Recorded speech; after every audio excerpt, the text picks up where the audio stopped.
નમસ્કાર દર્શક મિત્રો, આજે માગસર સુદ પૂનમ ગિરનાર તીર્થક્ષેત્રના અધિષ્ઠાતા દેવ એવા ગુરુ દત્તાત્રેયની આજે જન્મ જયંતિ છે. દત્ત જયંતિએ ભગવાન દત્તનું સ્મરણ. જોઈએ આજના મુખ્ય સમાચાર.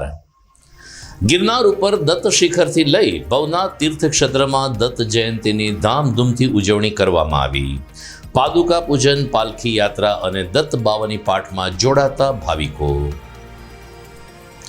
પોતાના મતદારોના હિતમાં જો કોર્પોરેટર સક્રિય રહે તો સારા કામ પણ થઈ શકે છે. વોર્ડ નંબર 5માં સીસી રોડ બનાવવાની કામગીરીનો પ્રારંભ. આજે નૌસેના દિવસની ઉજવણીમાં જોડાતા પીએમ મોદી. જવાનોનો જુસ્સો વધારતા મોદીએ કહ્યું, તમારી સતર્કતાને કારણે દેશ સુરક્ષિત છે. અને ધીરેન કારિયા પછી વધુ 4 લિસ્ટેડ બુટલેગરોની તસવીર સાથે પોસ્ટરો લાગ્યા. બુટલેગરો સામે પોલીસની કડક કાર્યવાહીથી તેમના પરિવારજનોમાં ફફડાટ. આ તમામ સમાચાર આપણે વિસ્તારથી જોઈએ તે પહેલા લઈએ એક બ્રેક.